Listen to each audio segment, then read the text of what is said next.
Tutorial. We are going to show you how to see reposts on TikTok. It's super easy and we will make sure you get it right. Just make sure you are logged in and using the latest version.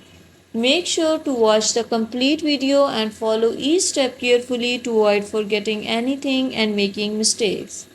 Okay, we are going to see reposts on TikTok. First of all, click on the TikTok app. Now click on the profile icon. Here you can see your posted videos. Your all the videos will be shown here which you reposted. Which you posted. And as well reposted videos will appear here. Thank you so much.